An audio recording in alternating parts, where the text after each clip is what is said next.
study under him, you learn all the revealed scriptures, and then you go on to Vrindavan. And then Jiva Goswami had this desire to write, but this particular commentary, but Nityananda Prabhu told him that actually you need not write this. Gopinath Acharya, who was one of the very dear associates of Lord Chaitanya, who also went with him to Puri, he said he will take birth, he will reincarnate as Baladev Vidyabhushan, and he will storm Jayapur with his Vaishnava philosophy. So he will write the Govinda Bhasya, which will defeat all opposing arguments, and he will become very exalted for that. So upon hearing Nityananda speak, Jiva Goswami began weeping and fell to the ground unconscious. Nityananda then bestowed his mercy on Jiva by putting his 2 lotus feet upon his head, thereby giving him spiritual strength.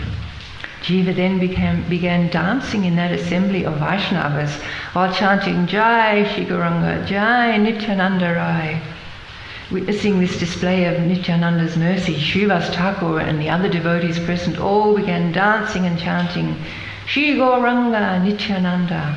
The place resounded with great spiritual vibration. So after this, the travelling to the different holy places in Navadvip took place with Lord Nityananda as the perfect guide.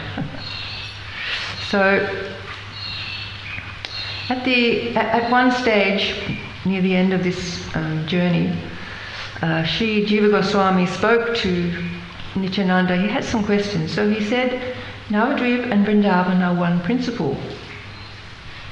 One is neither greater nor lesser than the other.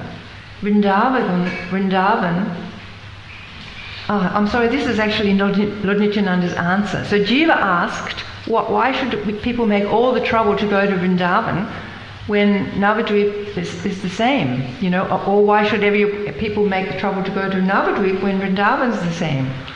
So this is Lord Nityananda's answer. Navadvip and Vrindavan are one principle, one is neither less than nor greater than the other. Vrindavan is a receptacle of rasa, the gold of the living entities, but one who is not qualified cannot receive that nectar. Therefore, that same Dham has mercifully become Navadvip, where the living entities can attain qualification for that nectar. In other words, Radha and Krishna's pastimes are the highest of all transcendental mellows, and therefore one has no immediate right to them. So then he says, to attain the great treasure of this nectar of real knowledge of Radha and Krishna is very rare indeed. Therefore anyone and everyone who goes to Vrindavan does not get that rasa. Rather, because of offences, that sweet nectar can turn sour. In this terrible age of Kali, offences are continuous. The body is short-lived and there are many troubles. So even if one wants the Vrindavan ras, it is not attainable. Therefore, the only method of getting that ras is by the mercy of Krishna. Radha and Krishna have given that mercy to the living entities by manifesting Vrindavan in the form of Navadvip and by incarnating in the womb of Sakshi in a combined form as Gaurahari. In that form, they have given the process to qualify for Vraja Ras. Even the initial presence of offences does not bar one from quickly attaining the goal of prema. If one lives in Navadvip and takes shelter of the holy name, his offences will be destroyed and the qualification for the rasa will appear. Love of Krishna will soon shine within his heart and topics of Radha and Krishna will prevail. In this way, by achieving Gauranga's mercy, the living entity attains Vrindavan, the holy abode of Radha and Krishna's nectarian pastimes. So there we have it from the lips of Sri Nityananda Prabhu.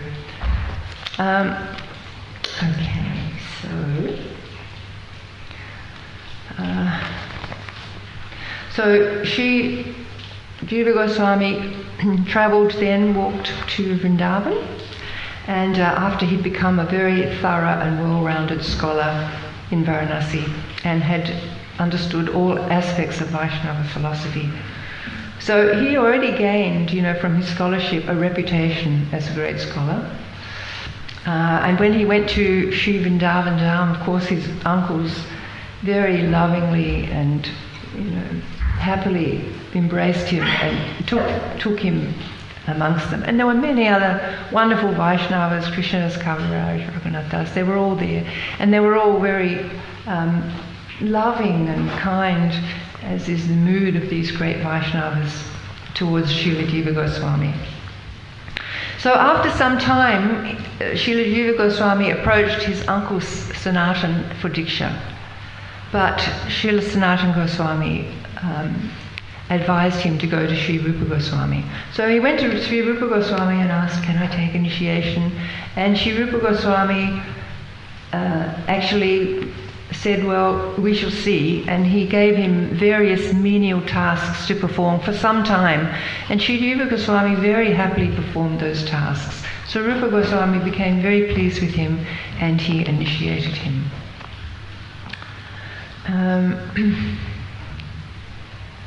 Okay, so, and he also taught Jiva Goswami Srimad Bhagavatam. So Jiva Goswami was instructed directly by Rupa Goswami on Srimad Bhagavatam. So that was great.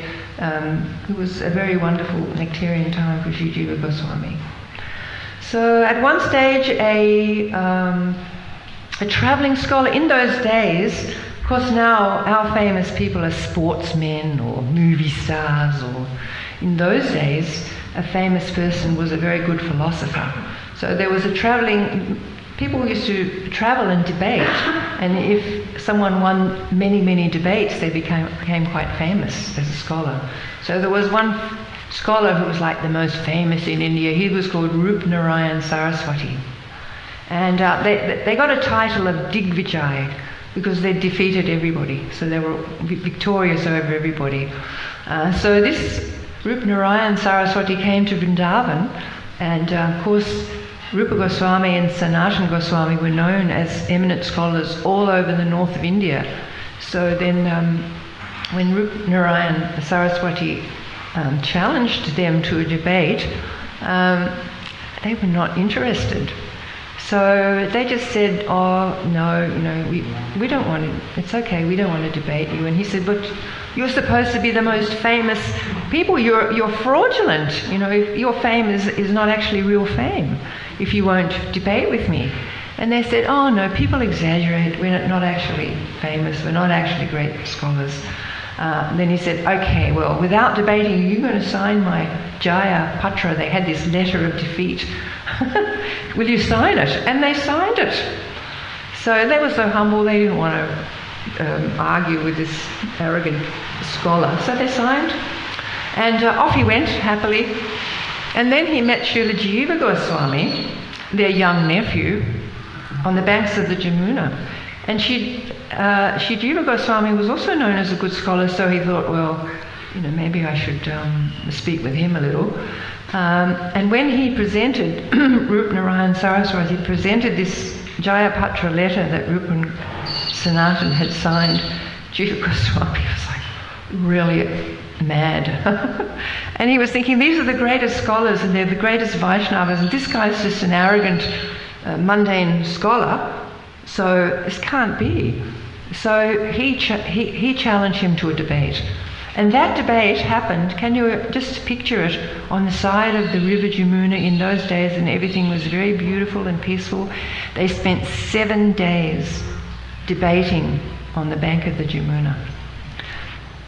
And after the 7th day, Rup Narayan realized he had been thoroughly defeated, and he was completely ashamed. And shamefacedly he left.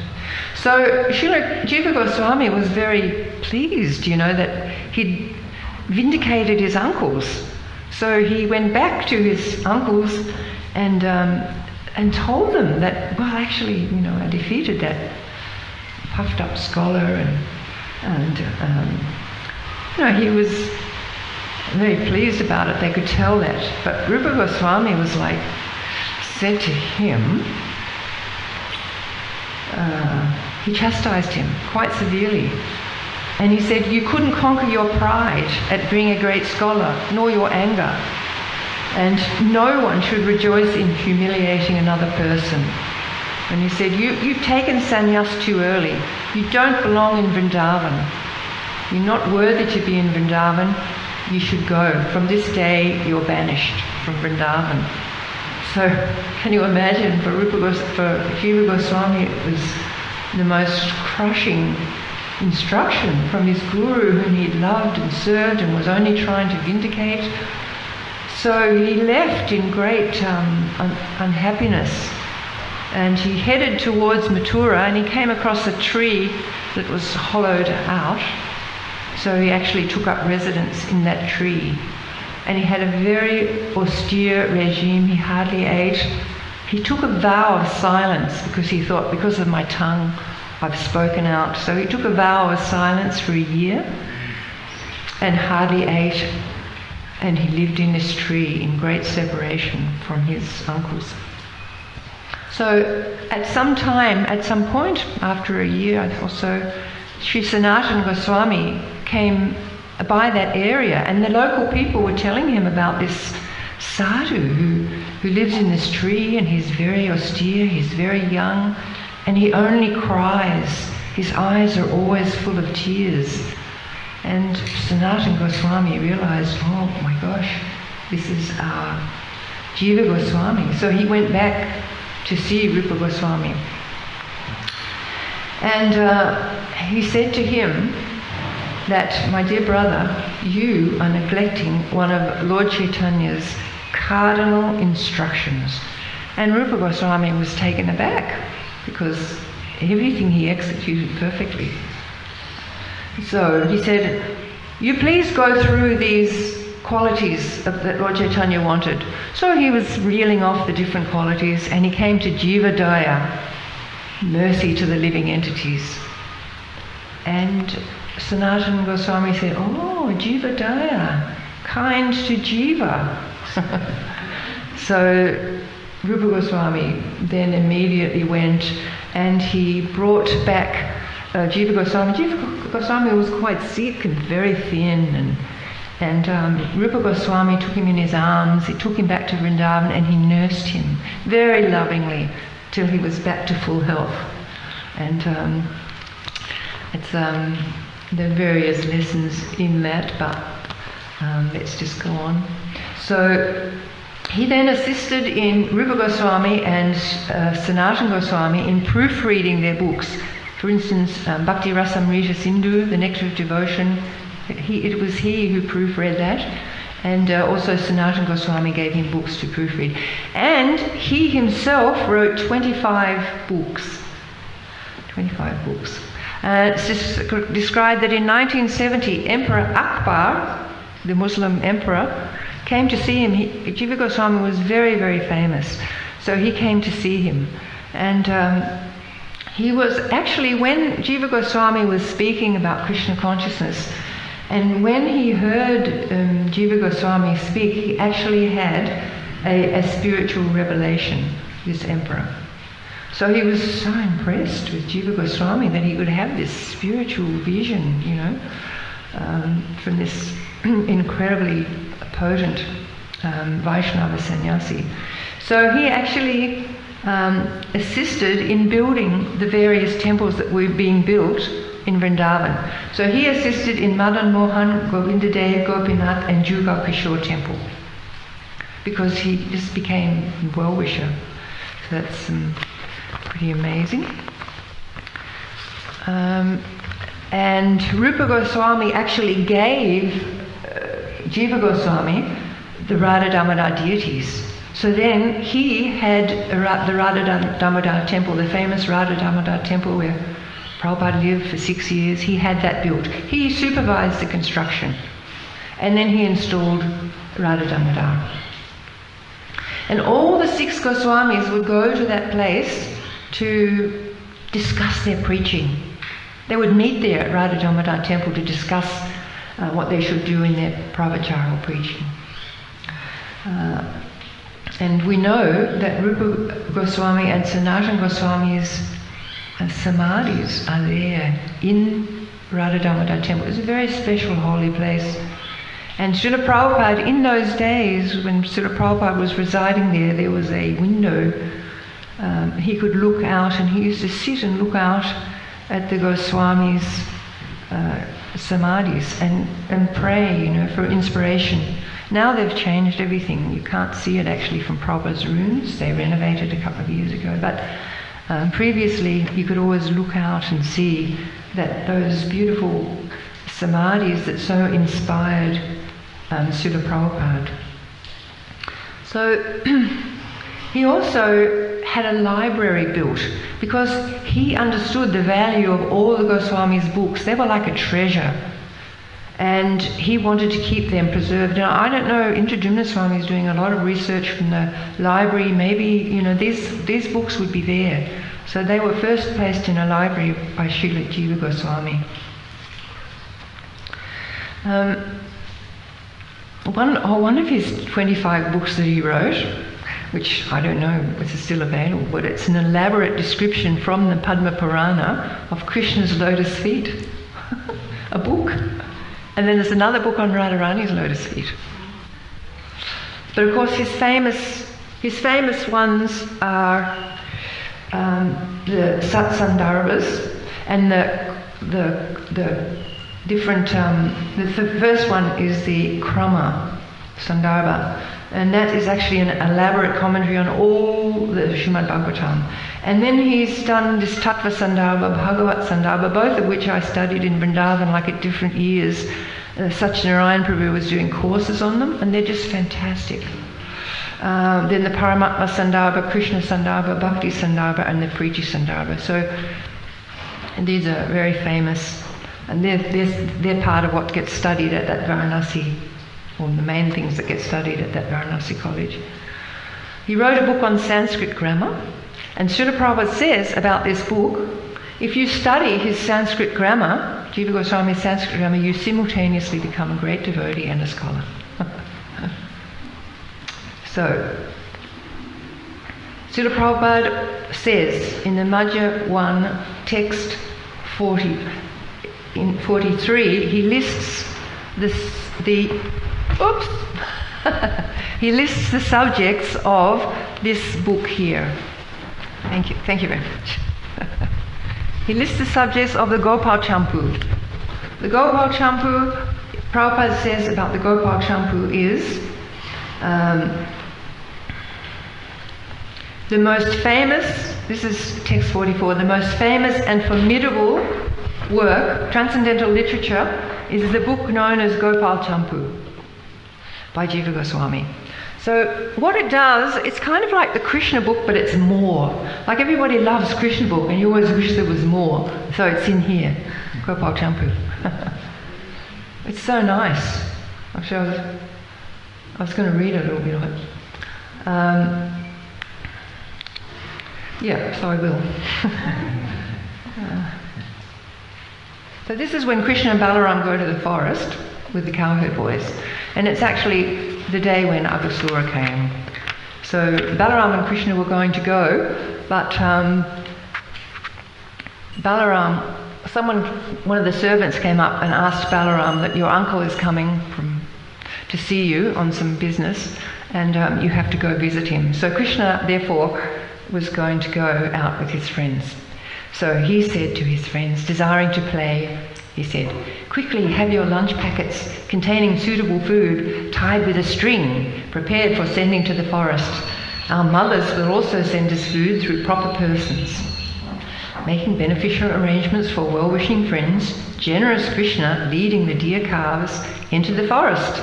It is said that thousands and thousands of young boys went with Krishna to herd the calves, and thousands of calves went also. When Krishna started for the forest, many horns and flutes resounded, and many calves cried out, mixed with the boys shouting. Thus Krishna playfully made Balaram's heart and the whole world tremble. Because Balaram couldn't actually go, so he was like... Though the boys were beautiful because of the jewels as they entered the forest, they ornamented their bodies with fruits and buds from the trees, and used a multitude of glass beads brought in packets from their houses after much pleading. Absorbed in playing, they did not consider that one thing was better than another. Only the miser, thinking of expense, sees with a critical eye. The carefree person, not considering expense, becomes joyful with what is pleasing. Placing the food packets on tree branches, they became absorbed in moving here and there as they played, while Krishna glanced about. And then we have that pastime where they steal each other's lunch bags and throw them to another, and the other person tries to get it. It's there in the Krishna book. And they also stole each other's sticks and flutes, and they'd throw them far away. Then they'd bring the item back and offer it and barter it. So, by playing the flute, some boys indicated that they would hide an object. Others blew their horns and made Krishna laugh. Others, considering the horns to have a vulgar sound, rejected those sounds and made sounds like bees and cuckoos. Speed is an object of praise for cowherds, whereas singing is the occupation of sannyasis. Thus, some boys thinking in this way ran after the shadows of birds. Thinking they were superior because of being able to imitate various birds, some boys walked among the swans, cranes, and peacocks. Others, in order to show their knowledge of making bamboo puppets, joyfully moved among the branches with the monkeys. All the youngest boys were engaged in satisfying Krishna. Some boys went to the waterfalls and crossed over the river, jumping with the frogs. And when they saw their own reflections in the water, they laughed. Laughing and playing, they satisfied Krishna. He sent boys to curse the echoes and imitate the reflections of the water, and obtained joy from this. The pastimes that the boys following Krishna performed surpassed the acts of magicians and surpassed the understandings of jnanis. Sukadeva has clearly revealed this. I mean, it's just beautiful because it intertwines the actual verses in the Bhagavatam as well, and then kind of elaborates. So it's a really wonderful book if you can get hold of it. And it goes all through Krishna's pastimes in Vrindavan, and then his pastimes when he goes to Dwarka. So, but all elaborated on. It's really nice.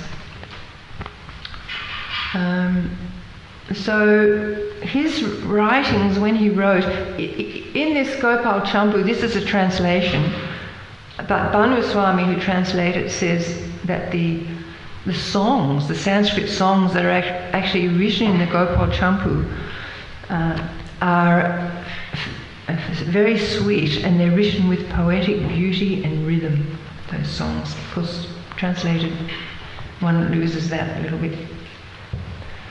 So Srila Prabhupada says in the CC Antya 4.230, Gopal Champu is the essence of all Vedic literature. Because it's all from the 10th canto, and we know the exalted nature of the 10th canto of Srimad Bhagavatam. So,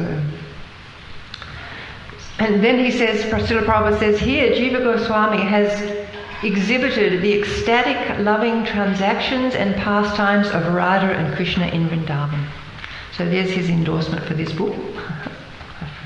So Srila Jiva Goswami's life and works are like the emblem of pure bhakti. And he sent Srinivas Acharya, who was a disciple of Gopal Bhatta Goswami, and Narottam Das, who wrote our prayer, Sri Guru Charana Padma, who was the disciple of Lokanath Swami, and Shyamananda, who was the disciple of Hridaya Chaitanya, and who had gone to Vrindavan to study under Srila Jiva Goswami. So he taught them everything. So though they had their different gurus, we understand from Shastra that Shiksha and Diksha are equal. So they treated Srila Jiva Goswami with just as much respect as they treated their Diksha gurus. And he willingly taught them everything. Everything from all of the Goswami's books. He taught from his books, and he taught from their books. So they became very well versed. And then he was wanting that knowing that there are so many Vaishnavas in Bengal, he really wanted that these books should be read by the Bengali devotees. So it's not like now you just, send it off and go down to the post office, and a few days later there it is. They had to actually they got a huge buffalo cart, and they had some soldiers to guard it, and they put all these books of Srila Jiva Goswami's into this buffalo cart. And then, of course, to walk across all the way to Bengal was going to take a long time. On the way, they had various adventures, and there was a real scene of separation as they left Srila Jiva Goswami, because he'd taught them everything. They so much respected his exalted character, and now they had a project for him to take those books to Bengal. So there was a lot of separation. Srila Jiva Goswami went with them some of the way because he couldn't bear to say goodbye to them. So then they went off, and they had their own dramas on the journey. At one stage, King Viramvir, who was a bit of a rascal, had heard that was a great treasure in that bullock cart, so he had it stolen. So all the Goswamis' books, all their writings, which had been laboriously copied out. Once again, you don't go to a printing press and just print it up. They copied them all out, so they'd been stolen. So it was absolutely devastating. They sent a letter to Jiva Goswami to say they've been stolen. Srinivasacharya remained there in the capital city of that King Viramvir, and the other two went across to Bengal without the books. So they were really hoping that, of course they started preaching immediately, but they were really hoping that Srinivasacharya would have some success. And that's a long story, but he did have success. Because of his glories, then the king became sort of surrendered to him, and he told him about this treasure. And then Srinivasacharya took all those books to Bengal. So the Bengalis got that nectar of the Goswami's books, and that's why there are so many Vaishnavas in Bengal. And then Shamananda, he took them. He was Oriyan, so he went to Orissa, and he took the teachings to Orissa.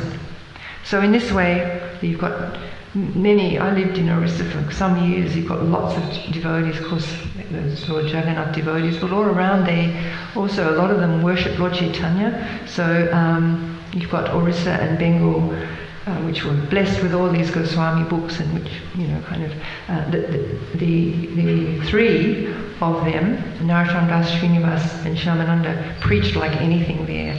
So they made many, many disciples, and then, like, for instance, the daughters of Srinivasacharya also had lots of disciples.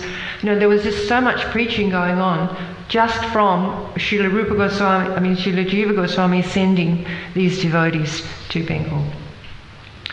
So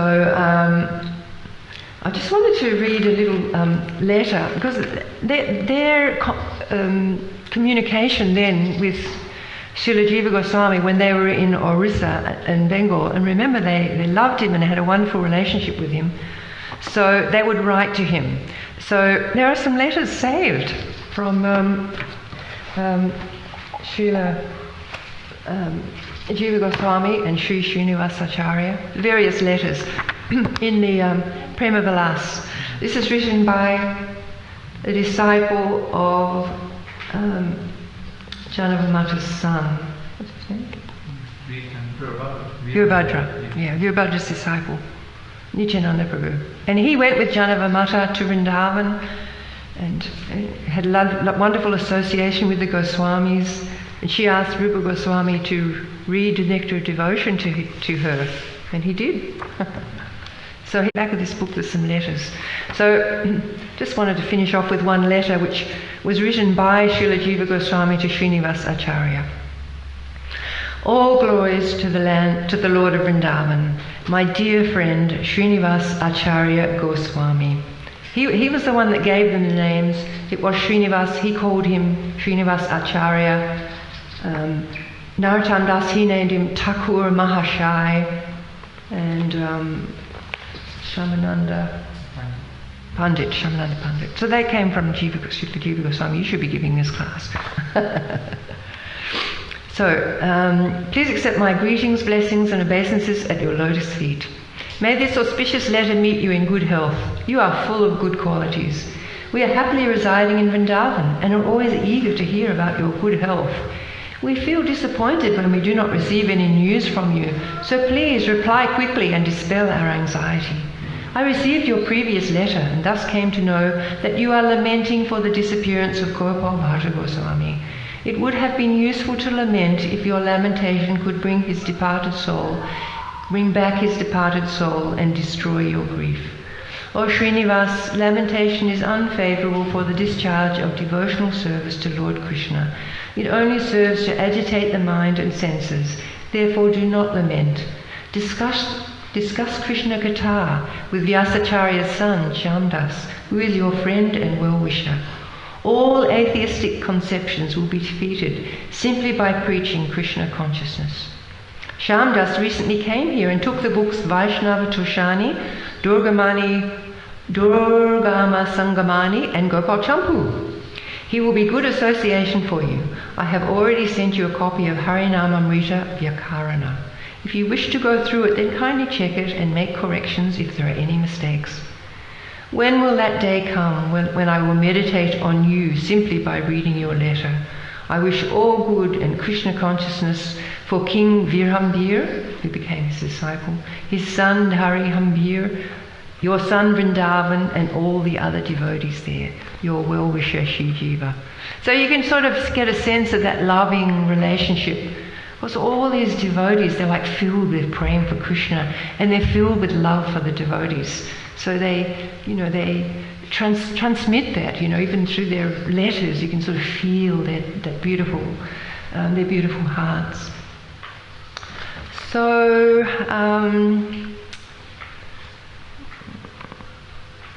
Srila Jiva Goswami's life and works and his qualities, they're like the emblem of prema bhakti.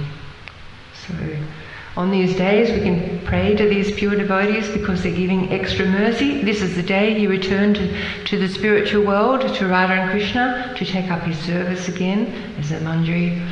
So it's a glorious day, and we can pray to Srila Jiva Goswami to give us some strength, to give us some intelligence to try to understand the philosophy of Krishna consciousness, and to help us to preach, because that was his mood, preaching mood. Okay, thank you so much. Does anybody have anything they'd like to add, or any questions? Where did you get the book? It's in Vrindavan. In Vrindavan. You can order them. Okay, thank you so much. Jai Srila Jiva Goswami ki Jai.